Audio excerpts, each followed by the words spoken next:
Hello, folks. Charlie Gipple here with CG Financial Group. Hey, I just got back from working out, and while I was working out today, I was on a stationary bike for about 20 minutes. And today, while I was on that bike, I was reading on my iPhone. I was reading investment news about how, in the first quarter of 2019, there was $162 billion of net inflows into mutual funds and exchange traded funds. $162 billion. And keep in mind, this is 10 years in to a bull market that usually lasts about 48 months, right? The average bull market lasts 48 months. We're 10 years into this bull market. And it reminded me, so I was reading about this, it reminded me of a couple years in Philadelphia, Pennsylvania. I'm driving down a freeway. I was in the right lane of the freeway, and eventually this two-lane freeway, it came to a standstill, right? Just an absolute standstill. It was like a parking lot. So I'm sitting in the right lane, mad because, I'm late for a meeting. And of course, I should have planned ahead. It's Philadelphia, Pennsylvania, after all. But I noticed something was starting to happen over in the left lane. The left lane, it was starting to move, right? Well, what's my natural inclination at that point in time? To move into the left lane. So I move into the left lane, and I'll be danged if immediately after I moved into the left lane, guess what happened to the left lane? It came to a standstill. And I'll also be danged that immediately after the left lane came to a standstill, guess what was happening over there in the right lane?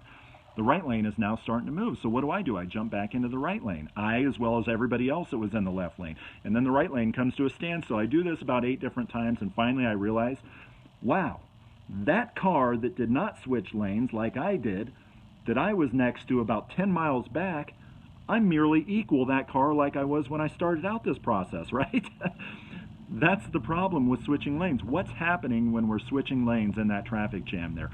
What's happening is the herd mentality. Everybody else has the exact same idea to move from the right lane into the left lane. As a result, a bubble happens. A bubble bursts, and traffic then comes to a standstill in that lane. But because everybody liquidated that right lane, the right lane starts to move, and then everybody else does the same thing, the same herd mentality over and over and over again. And that is a lot like the stock market, right? That is a lot like the stock market. Everybody does the same thing. The prices get built up, and then something happens to where everybody looks around and says, wow, maybe these prices are a little inflated. And by the way, I'm not prognosticating the stock market. I'm just giving you statistics here. And here's a statistic that I'm going to leave you with. From 1997 to 2017, the S&P 500 average, this is compound average annual growth rate, over that 20-year period of time, over 5,000 trading days, it averaged 7.2% per year. But what if you, because you're trying to time the market in and out, in and out, in and out, you missed out on just 10 of the top trading days over that entire 20-year period of time? What if you missed out on 10 of the top trading days? Would you still average 7.2% per year? No. What would your average drop to by missing out on merely 10 of the top trading days? It would drop down to 3.5%.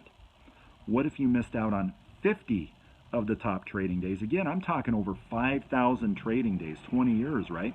What if you missed out on just 50 of the top trading days? You would have averaged negative 4.5%.